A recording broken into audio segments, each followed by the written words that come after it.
Are we recording? We are on. What's going on, Captain Matt? Welcome What's to up, episode Shane? 11. Hey, we made it. Double digits. Technically, I guess Hell last yeah. double digits, right? But I don't know how many podcasts make it to episode 11. Yeah, I was thinking, I was reading. I think it's like even episode 6 marks like a huge benchmark. Like few percent of podcasts that start make it this far, which is mind blowing.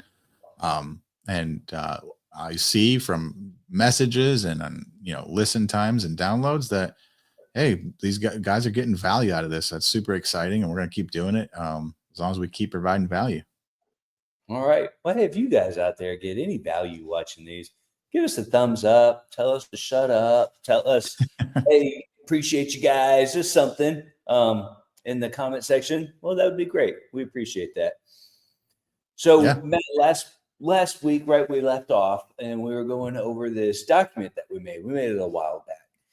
40 questions you should ask your lighting coach. So let's just say you guys are looking at hiring a lighting coach. This is the reason we made this, right? You're getting into lighting. You want to make sure you're hiring the right person. So we put this document together just so you would have some ammo to ask whoever it is that you're, wanting to be your mentor, right? I think it's questions that every expert should know, or at least be able to touch on. So let's continue with that. Matt, anything else you want to add to that here before I start pulling up the document and going through it? No, I'll just reiterate, right? Like this is about anyone you're taking like real lighting advice from. We talked about the guys at the counter. We had a lot of pushback uh, on that from one gentleman that we had to kick out of the Illuminati Lounge group just because it's all negativity. We're not about all negativity. But yeah, even the guys and gals, guys kind of universal term, not gender based. If you're gonna be taking real advice from them for your lighting job, I'm not talking about getting your product from them or anything like that, just advice on design and install, maintenance. Well, they should have a comprehensive knowledge, not just of the fixtures that they're selling. Right? Like my thing is like, have you designed a job, installed that design that you did, and then been back to service it a year later? I mean, that's a very quick way to, supply house person or some guy on Facebook. If you haven't done those 3 things at a minimum, I don't think you should be giving advice besides maybe just trying to sell your fixtures. Well, that's true. Yeah, that's a great point. So I was going at it as if you're hiring and paying someone to be a coach, but really, in all reality, lots of people take the salesperson from the manufacturer they get lights from as a coach or person to ask advice of, or Joe Random on Facebook because he comments all the time. Yeah. He might not know squat.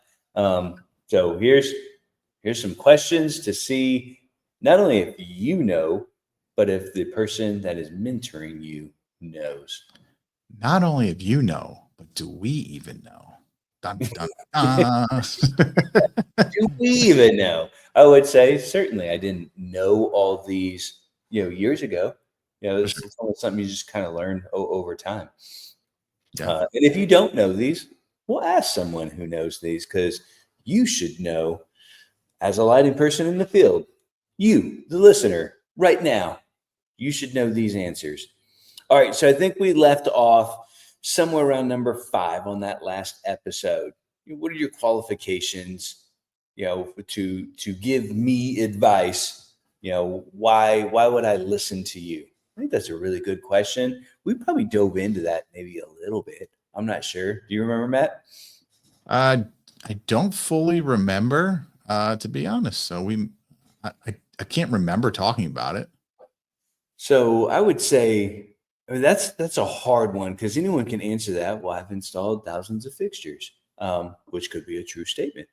We, just took away a couple jobs in our Glow Geeks Orange County location from another company who had quoted them and pretty much had the job almost locked in. And these were 100 fixture jobs. These were sizable jobs on really awesome properties.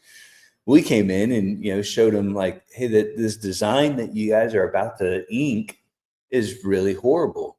Now, that guy that was doing it, I would just say, well, he was, probably a reputable company. He had done several, 100+ fixture installs, but he was still far subpar from where, like the design skills that we brought to the table. Yeah. Just because you have a successful company doesn't necessarily mean, you're qualified. Well, they may be more qualified than you asking the question, but it doesn't mean they're the best coach for your fit. Certainly I a was gonna good. say, yeah, for sure. It's kind of like I know you always hear that thing about a good football player doesn't mean they're a good coach, and I've seen it even with inside my own company where a great technician, I promote them into a field supervisor type role, and they just collapse and they suck at it. So you know, I, I guess we could debate, push back and forth like that of what makes you qualified because that person that I had put in that position was qualified. They could run circles around everybody for install and everything, and even design. But then once they were put in charge of something or trying to coach somebody or train new people, it was a fluster. So, um, yeah, qualifications. Yeah, I think you should have had installed, designed, installed, documented, and returned for maintenance on some jobs. Um, and then do you have any other people that you're working with that can kind of attest to you? Do you surround, who do you surround yourself with?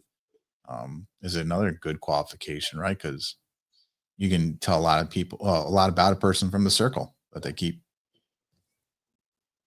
Absolutely. I'd say maybe just as long as they're 3 steps above you, well, they can at least teach you something. Maybe just use Yeah. these questions to really figure out where they're at. But certainly they One, can teach something.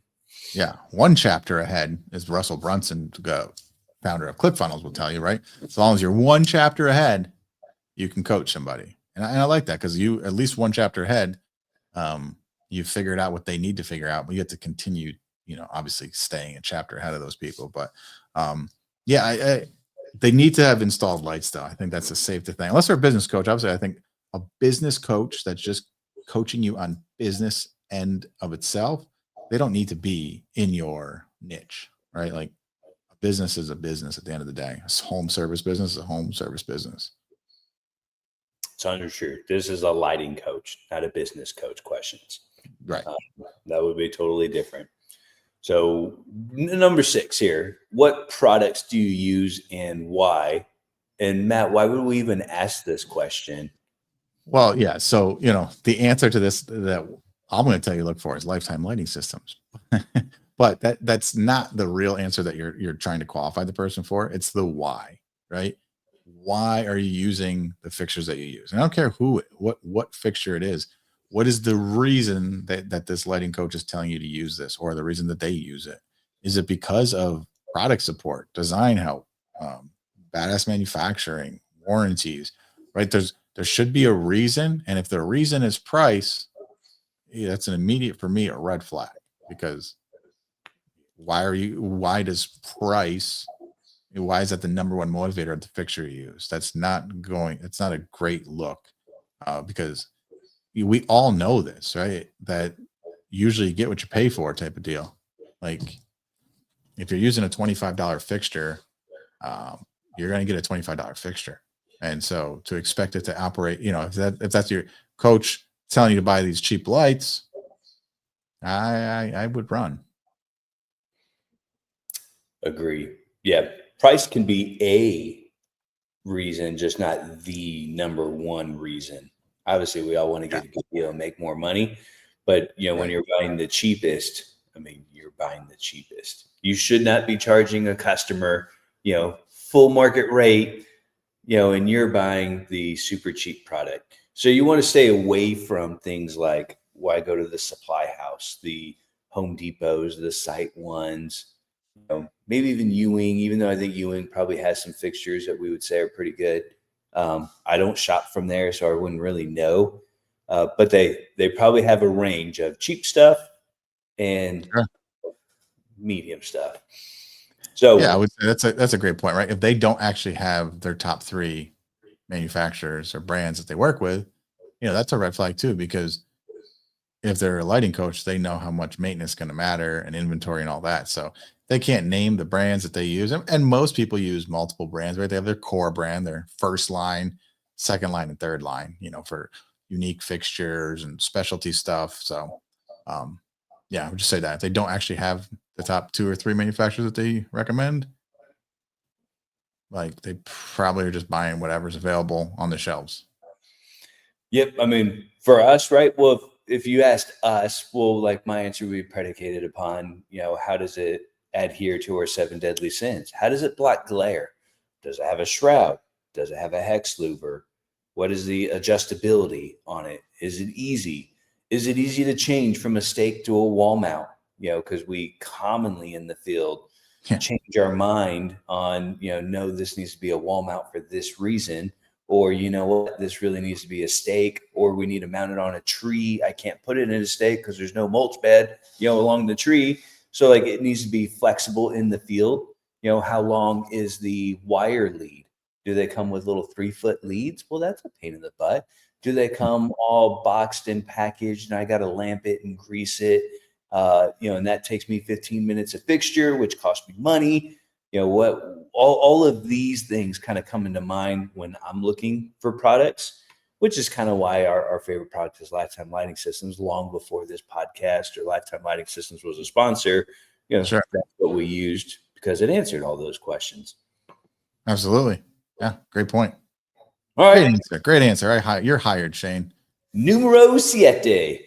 Do you teach how to core, bore, put lights in super tricky spots? And Matt, I'll like ask you that question, right? If I'm asking you, I think as a lighting designer, sometimes you can't always just go with the simple way. Like light has to be where light needs you to have it for the picture. So how do you go about answering that? Well, what is the difference between a core and a bore? I guess that'd be my follow up. Because I can't say that I know what. Well, I think bore is like boring out, like to hide wire. Oh, Core is okay, drilling in. okay, sorry, yeah, okay, I got it. Just make sure words matter. Make sure I understand the Just question here. cool rhyming words. That's right. Um, yeah, I mean that super trick shit, as we call it, right, matters so much, and um, that's why I can go on to someone's job, and even if they just got it installed and show, like, look at what it should do. Because, of course, I teach how to core, put lights up on houses, inside of trees, how to do badass wiring and all that, because these projects need it. It's not about trying to sell more fixtures, right? Like there's so many times I go into homes that have uplighting on the ground and they're 2 stories and they have cut back porch, dormers, and nothing's lit besides 8 uplights on the ground. So if I didn't teach how to do the trickier stuff, because yeah, at this point I don't think it's tricky to put a light on a house, right? So sometimes I forget that that is part of the trick, because sometimes we're talking new guys or even guys that have been in it 5-10 years, and they don't even know, like, what do you mean put a light on the house? So a lot of times I take for granted that the trick stuff that we do and teach. But of course, and if you need to, if in fact you and I, Shane, were having a conversation yesterday about a project I'm working on designing and where we need light and how to do that, right? And it's not going to be fun, right? I'd much rather just walk over, slap a stake in the ground, be done, and take the money and go. But that wouldn't be right. And I could do that, and the client would probably be happy enough, but there'd be a dark spot. So, yeah, we're going to core the pavers or core into the beams to get the lights exactly where we want them. So, absolutely, I would teach that. And yes, I do have pictures. Yes, I would say if I don't really core or bore much, or I like to keep things simple. I mean, there may be a reason for that, but if you want to be like the baddest lighting designer in your area and produce art, you 100% have to know these things. I come across houses all the time where they have like a column, right? And instead of putting a light at the base of the column because it's on concrete, they do it like over here in the grass and like point it at a weird angle. And man, this is horrible. Like it's just a glare bomb right when you walk out. It's not lighting it up correctly. It's not It's not grazing it. It's not revealing texture. All these things that like you have to do if you want to be a lighting artist. You have to learn how to put lights in tricky spots. Yeah. No questions. You got to get good at that. Yeah. Oh, that's the creative part, right? I like that. I'm not even a construction background. I'm not, super good with power tools. It's not just how I was raised. It's not natural to me, but learning it and figuring it out, there's a lot of fun in that. Yeah, me either. I'm not a construction guy. I mean, I know a lot more about tools and stuff now. I think that's one of the benefits I have out there is that I don't know how it's going to be done, so I don't mind imagining it. Yeah, we're going to put a light there, and the clients will literally sometimes say like, "Well, how?" I'm like, "I don't know yet. But the light's got to go there, so we'll get it there." You know what I mean? So it's I don't have that hesitation of, yeah, of course we can do that. There's no doubt in my mind it can be done, even if I don't know how to do it right away. That is hilarious. My team's like, "Hey, boss, how are we going to put a light here?" I'm like, I don't know. I imagine it. That's where the light needs to go. We need to figure it out because That's right. that's what's going to look badass. Right. All right. So I think we got that one down. Ocho, right? With the amount of money I am spending, this is assuming you're hiring a coach and you're paying someone. Or let's just say it was even a manufacturer. With the amount of money I'm spending on lights, how long will it take for you to make me the baddest lighting mofo in my area? How long would it take you, Matt, to take someone from hero to zero? Or better question, how long did you take, because you were coached by the baddest mofo in the nation? How long did it take for you to feel confident that you were the best in upstate New York? Yeah. So, well, the funny thing is, I thought I was badass lighting designer before I got in the plane to go meet Nate Mullen the first time. But the time I landed back in Albany, I felt and I had enough confidence that I knew I was going to be. I was almost like, yeah, I'm definitely the baddest here. Like I know it's in my mind. The design stuff is in my mind. And then I hit the ground running, right? And I was demoing every night. Literally, people wanted lights or not, didn't care. Demoing vacant homes, whatever the case, building my portfolio, testing out design theories and concepts and all that. So for me, within a month or two, I was selling $100,000 worth of landscape lighting, right? And then that first year, I did, multiple six figures in that first year within a few months. I have a short season here.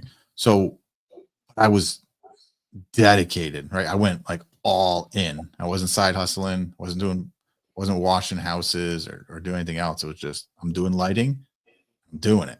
And I was confident enough within that first month or two being back that I knew I was the baddest mofo in my area for a lighting designer, hands down. What about So you? How long did it take for you? What? this sounds like my verbiage. I must have typed up this You question. definitely did. I Mofo. don't know how long ago we made this.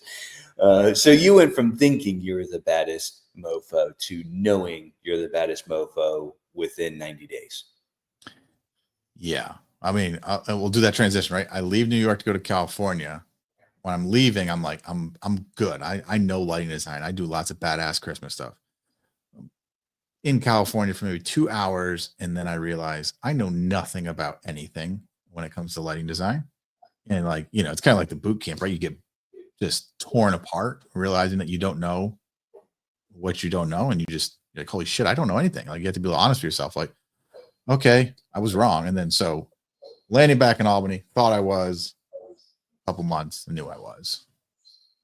So if you were to ask me that same question like 4 years ago when I met Nate, well, I thought I was pretty good. I did not think I was the baddest guy though. But after doing my first one or two big jobs after Nate, not a little 10 or 20 lighter, but like, 50 plus lights, and 100 lighter, I quickly felt, because he helped us every step of the way figure out the install. We got really tricked right away. He helped with the design. Like after that, like I knew, all right, this is my passion. I'm like damn good at it. And I commonly have been telling people for 3-4 years, I am by far the best designer in San Antonio, but it's only because I'm coached by the best designer in the nation. And I use that as like part of my pitch. Now, if you Yeah. were to ask one of my guys, right? So right now we have 6 Glow Geeks locations. Well, I would say some of this answer depends on how quick they move, right? You and I, we took immediate action. We got Right. jobs right away. We did a ton of demos and we learned fast. Well, I've got some guys that, it's taken them 6 months to really get really comfortable. The guy that we just gave the example of in Orange County, well, he just installed 300 lights and produced literally real works of art. I mean, Yeah. they are amazing and they knocked it out of the park. But I would only say that that's because he's a glow geeker, right? Like, well, we sent our lead installer to go help them and train them and knock these 300 fixtures out. We've spent hours and hours of time on design and install. So, like, I don't know, maybe that would be a little plug, for Glow Geeks or any franchise or licenseship. Like, you would move much faster, if you have that kind of brand and support behind you. I would say, yeah, I wouldn't just say any, right? I think Glow Geeks provides a lot. Plus, you have Nate in your corner. You have me. Your guys can call and all that. So Glow Geeks definitely gets you there quicker. But I think that is the answer, right? So it depends is the honest answer, because so much of once if a coach has an example of a guy like Kevin out in Orange County, where was it a few months, maybe not even, where he went from, hey, you know what, I want to do landscape lighting, to selling 163 fixtures his first job, right? Like, but then Yeah, you take job was an weird. Yeah. yeah, right, and that was a few months, but he went all in and he devoted his time, right? He called you, he called me, he called Nate. He said, yeah, of course I'm using lifetime lighting. So I'm just going to listen to everything these guys say and I'm going to do it. Right. Like, I'm not going to even question it. Now, I don't mean like he doesn't question it in terms of how do you do that, but like, there's no pushback, right? He has that attitude of, you guys got to figure it out. Why am I going to try to change what works right now? Versus we have some other guys that, you know, have done good training by us, and but they're puttering, maybe they're still out doing other things, and year and a half they're still just kind of puttering along in lighting. So I think the answer to that, as long as your coach can point to a few different examples of each side of the coin there, so much of it depends on the person, as with anything in life, right? Most people that sign up for even Right. coaching, or the Illuminati Lounge Club is a perfect example, right? Many people sign up, they're paying a monthly fee to be there, and they've never shown up. Right now, I don't take that personally. I just know from, I've had training from being a coach and life coach and all that, that it's less than 10% of the people that join anything are actually going to do anything with it. That's why some guys I know will bring up Glow Geeks, right? Like, um, me helping guys that are in the same areas of Glow Geek, or you're doing the Illuminati Lounge Club and someone else lives in that same area, they might overlap. And is that an issue, right? And instinctively, selfishly, if I'm that guy, right? If there's a Glow Geeks Albany, New York, and I know Shane's teaching me and this other, or I'm Albany Glow Geeks, and he's teaching somebody else, I'm gonna be, well, I don't want anyone else knowing this knowledge. It's my secret knowledge. And I get that, right? Because you want it all. But the real life story is a guy that's paying, couple thousand, whatever it is, a month, is going to be and putting in time, work, and energy, is totally different than the guy putting in $47 a month, right? So most people that put in that $47 a month are not going to do shit, even though they have the same knowledge. They're not going to act on it. Having the knowledge and acting on the knowledge are two totally separate things. In fact, if I can continue on with another story, I got Sure, over the years of you coaching, right? 'Cause I don't know how many outdoor lighting businesses you've coached, but I'm sure you got lots of cool stories. Hit yeah. hit me with one. Well, I got this one. So this one is actually reversed. The very first time I met Nate, I got a call the other day from a guy that was there with me that first time. Um, so when we started, we had the same exact training, me and this guy, right? We went the same days with Nate hanging out. Since then, he has installed his mother's house, and that is it.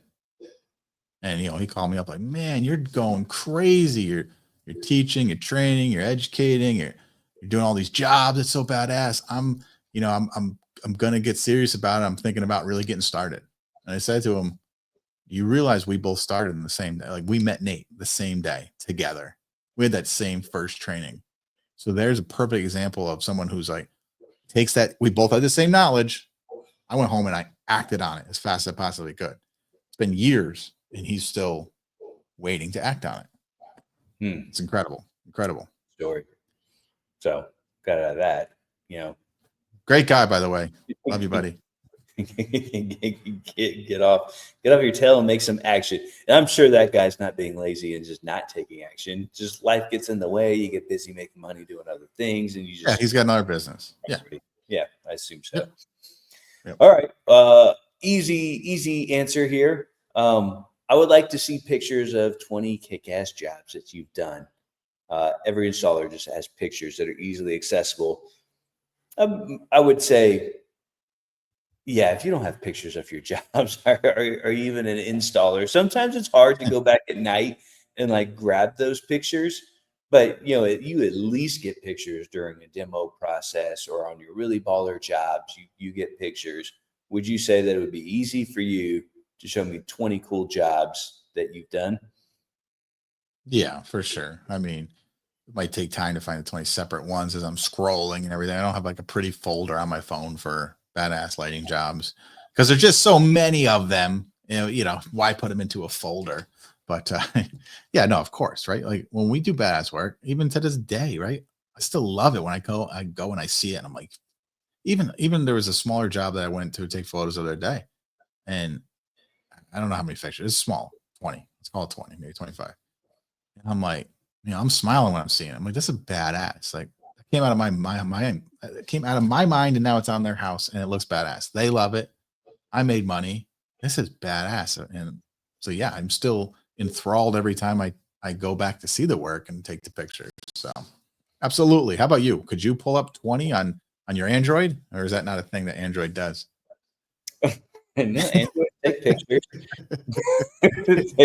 I mean, yeah. So my phone, we also put pictures in Drive, so it's like a collective folder, from my team, so I could easily show that, Sure. from access to my phone.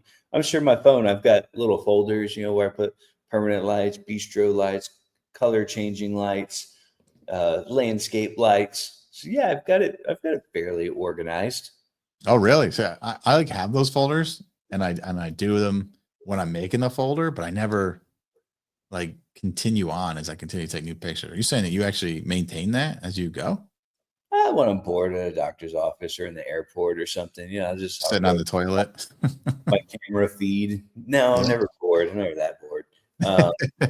It's just when you got like an hour of being bored. When you're on the flight, you don't want to pay for the internet and you're just sitting there doing nothing. Something like that is when I do it. Okay, cool. Awesome. Yeah, so we'll talk about that real quick. So like on the iPhone, this is the weirdest thing. And I don't know, is it the same thing on the Androids?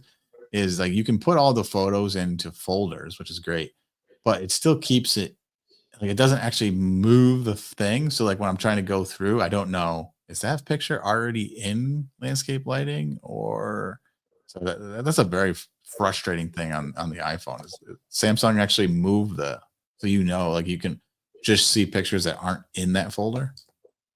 Yeah. Yeah. Yeah. 100%. Wow. It does a really good job of being able to organize them. My office iPhone, I won't even know how to do it on that phone. Yeah. Wow. Interesting. I guess +1 for Android. Plus one Wow. for Android, or just move them to a Drive folder. Well, So yeah. what are the 5 biggest hurdles in landscape lighting? I think that's easy. Dogs, mailmen. No. It's probably an easy question for any business coach to really answer. But just to answer it, what are the 5 biggest hurdles that you see when you are coaching folks? For landscape lighting, okay, I'm going to say the obvious ones last. So we have design, installation, and documentation. We teach it as DID, right? And then the ones that are across all industries and including lighting is leads and then sales and marketing. by far, those are the top 5 that I see. I've seen great guys that are great at sales that suck at design. And so they don't really move the needle as much as they could. Seen guys great at install that can't design, right? And then I've seen guys that are great at design, great at install, I can't get a damn lead. And then I've seen other guys who are great design, hustles, get leads. Oh my God, they can't close someone to save their life. So those are the top 5. Do you agree, or do you have anything push back on that or add to any of that? No, that is exactly what I would say. Wow, it's a good Yeah, thing we're team, to, huh? to the T. All right, so maybe we got time for maybe just a couple more. These ones are pretty quick, rapid fire. What is the NEC code on max voltage for landscape lighting? This is a great one. We talked about this last week, how people still to this day are lying about Nate and Lifetime Lighting Systems, referencing this code, and that they say it's 15 volts, and they say, yeah, NEC, it's 15 volts, which I know to be inaccurate. So if you don't mind, I'm just going to read the NEC code here. This is from Article 411, low voltage lighting. And it says, scope. This article covers lighting systems and their associated components operating at no more than 30 volts AC or 60 volts DC. So first off, that very first sentence tells us it's 30 volts AC, 60 volts DC. However, it does say right after that, where wet contact is likely to occur, the limits are 15 volts AC or 30 volts DC. So we just say, okay, everything's wet, right? And I guess we could even make an argument of, is it wet if it's in the ground? But every manufacturer, I think, goes by the ground is wet just for ease of use, right? So the answer is 15 volts AC, 30 volts DC. Most guys will not tell you that. They'll just tell you 15 volts and think that's the end all be all. They refuse to keep reading after they see AC listed. Good answer. Yeah. And to clarify, well, all lifetime lighting fixtures are DC, which Correct. is just better for electronics and lights. So what is NEC stand for? I don't know. No, it's the National Electric Code. Yep, it is the Bible for electricians. Everyone should know this. I wouldn't fault a coach if they didn't know what the max voltage for landscaping was. I would. Right. I mean, Nate knows because he's an electrical engineer. Other folks, have said, 15 volts, and it kind of made us look, and that's why we know. But I don't know if I would have just known that otherwise. It's good to know. I mean, yeah, it's true. I guess. I guess I could argue. I mean, I didn't know either. I just went, oh, at that point, I just thought everything was 12 volts, right?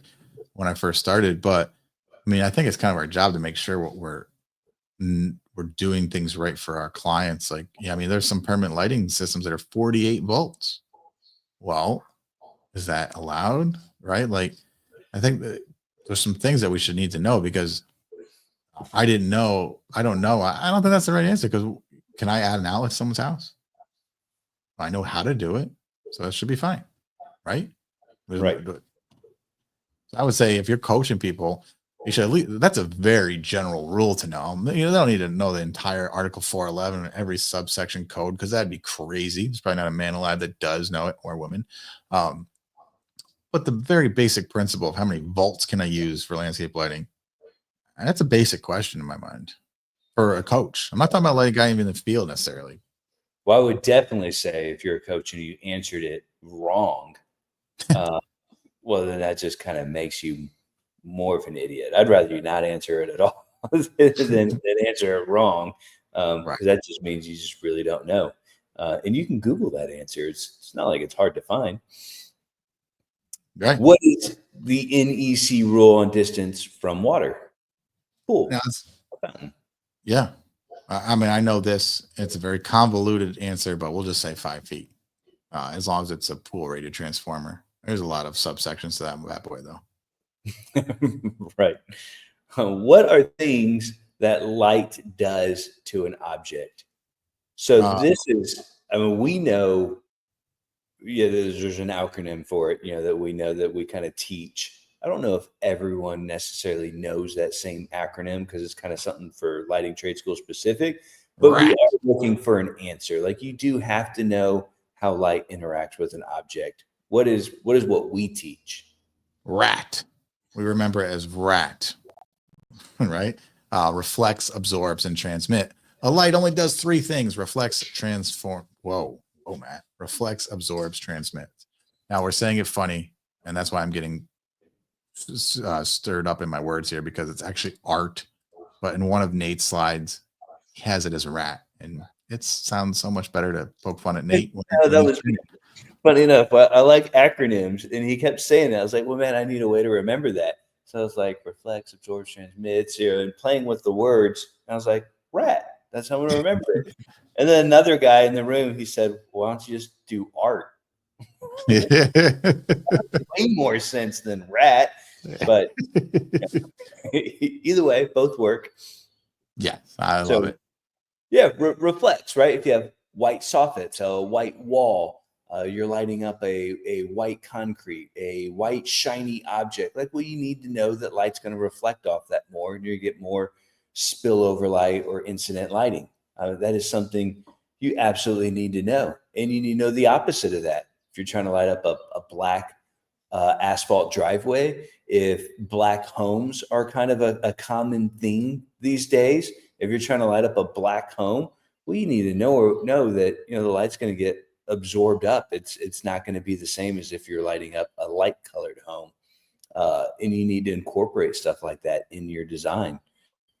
Yeah, I saw that on one of my first jobs. Is it was a really dark blue home, and I was lighting it up, and then he had white trim and white pillars.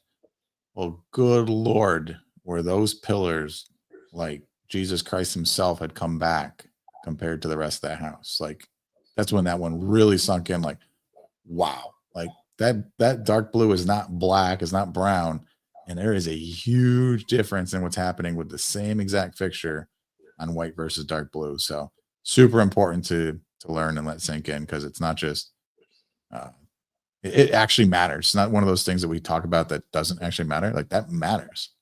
Yeah, you're lighting up a statue of a dark brown bear or a bald eagle or something, and it's all dark. I mean, it's just not going to work. And Yeah. vice versa. If it's white, I mean, you're just going to make it too shiny. So there's different ways. Do we cross the light? Do we backlight it? Do we do nothing? Do we write the surrounding area? Stuff you need to know. Yeah. So, what is your strategy? I'm going to go to number 15 because that's a nice even number to round off this call. Okay. What is your strategy on sales? Man, I mean, that could go for a while, but just quick 30-second answer. Strategy on sales. We have a process that every client gets put through from the moment they first call or send an email to the moment we're cheersing at the end of a walkthrough. There is an experience and expectation that is set for the client and for us from every moment of that, from a call to a demo to a proposal to an install to the final walkthrough To maintenance. to maintenance. Yeah. So there is a client, we call it the lighting experience, for the client. And there is a systematic approach that we do from lead to post install that we do. And you just need to know, I guess, if you're asking someone or you're paying someone or someone's a coach, that there needs to be some kind of client cycle that you go through. How does that look like? How do you ask for reviews? How do you market? Where do you take pictures? What do you do with that picture? How do you thank them? What do you do post install? What are the emails you send to them before you show up to a quote? How do you present the quote? Do you quote on site? Do you do a video? Do you have the husband and wife together? How do you pick out fixtures? When do you do the demo? Like all these things are part of the process in there. Yeah. Everyone good has a process. My process is different from your process, right? Like it doesn't have to Yeah. be the same. It just has to be a process, that works and is somewhat documented and not super loosey goosey. And repeatable, right? Like someone else could come in and be able to just repeat that process. That's not, oh yeah, no, for this person, we only do jumping jacks on a Wednesday and then we do their demo, right? So Repeatable and teachable. Yep. mm, All right. Last one. oh boy. How long have you been doing outdoor lighting full time? And in parentheses here, I put time does not really mean diddly, but you do want to get a good feel. Okay, that sounds like another question that I wrote.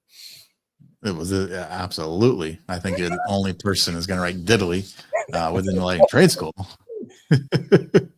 Yeah, and that question again, to reiterate what you're saying is, it's not so much like, oh, they need to have been doing it for 30 years or they need to be doing it for 10 years, right? That it's not really the time that matters here. It's how they handle that question, right? Like, hey man, I've been doing lighting full time for 3 years. In that 3 years, I've been able to go from 0 to 7 figures in outdoor lighting, right? I would take that answer of, I've been doing lighting for 30 years, and last year we finally hit that 7-figure mark, right? So I think it's how they respond, how they handle that, or what they've done in that time frame, right? Was that kind of what that question was then when you wrote it? Yeah, I think so. And I just kind of as an example, we were looking to acquire a lighting business kind of locally. And that business, great dude. The dude was sharp. I thought we got along great. I think the guy is just an amazing guy. I even think he was a good leader, and could probably honestly be a good coach. But when it came to lighting and design and install and client experience and everything, like, well, we were so vastly different. And in 10 years, they had 3 locations, but I mean, their best year was 300,000. That's between all 3 locations. And the last year was a 300 combined. 300 combined. And the last year was a fraction of that. Now he kind of took his foot off the pedal and kind of put on autopilot. And I mean, there's reasons for that, but his best year was still a fraction, of what we do. We do more than that with one location in October and November each month. Just November alone, right? Probably just the later half of November. I mean, we almost do, what he did in a year. And that's not really fair because we do a lot of Christmas lights, but still the thing is, well, I haven't been doing lighting for 10 or 15 years like he did, but Right. I could say, well, our design skills and our processes are, 2000% better. So time doesn't mean diddly. He had a lot of experience, but I wouldn't want to have his results. So I think results matter, in that scenario. Time, Yeah. I still think is important. Someone who's been doing it for 10 or 20 years certainly might know something more or has come across more situations potentially than I have that hasn't been in it that long. But Yeah. yeah, But I would say too, like one of the key differences there is, that's why we push, like, whether it's joining the Illuminati Lounge Club, becoming a glow geek, coming to Captain Matt training, doing stuff with me, because it's the same thing that you and I did with Nate. And I know both you and I also do it in other areas of our life or our businesses, where we hire a coach, a mentor to take us from, to hit that gas, jump on that plane and go as fast as possible, because we're able to learn that knowledge from them in real time. So instead of having to take 10 years, it can speed that process up immensely down to a year. Now, to your thing, have we experienced as much, as putting much, stakes in the ground? No, but that doesn't mean that we're less qualified than someone that just knows how to put all, been putting lights in the ground for 10 years. So I think that's a huge thing too. When people are paying money for coaches and mentors and programs like that, like, yeah, they should fast track you. That's why you're paying for them. So someone that comes in hot and heavy. I know, I haven't been in it that long, and that's a lot of the pushback I get from guys on Facebook, right? They come in and are, you don't know nothing. I've been doing this 10 years. And They're just mad that the young gun was hungry and listened to his mentor's every word, and then I'm taking their lunch money. It's not because I have less time. They're upset that they took the foot off the gas. I didn't take their foot off the gas. They did that. So they got to take it out on somebody. Most people aren't going to be honest and be mad at themselves. So anyway, little side shot. that is true, right? I'm only where I'm at because I've spent thousands of hours close to Nate learning design and install, and I have hired a personal coach.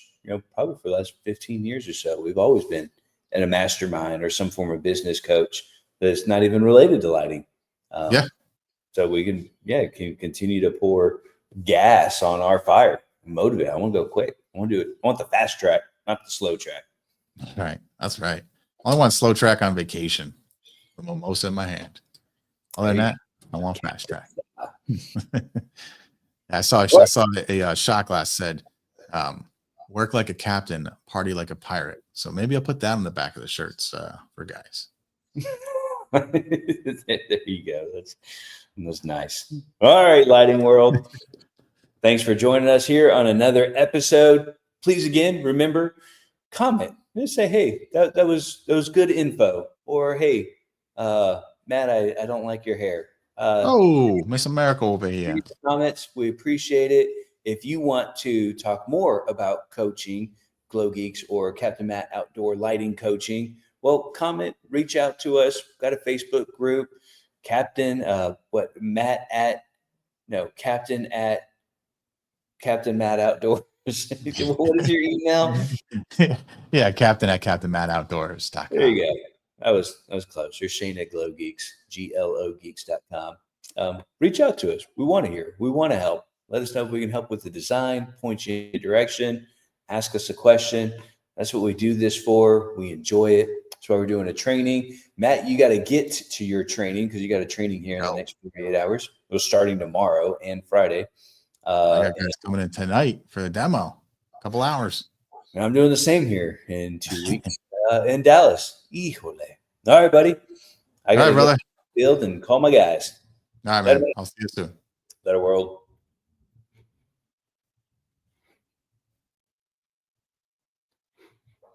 Are you ending the recording or shall I?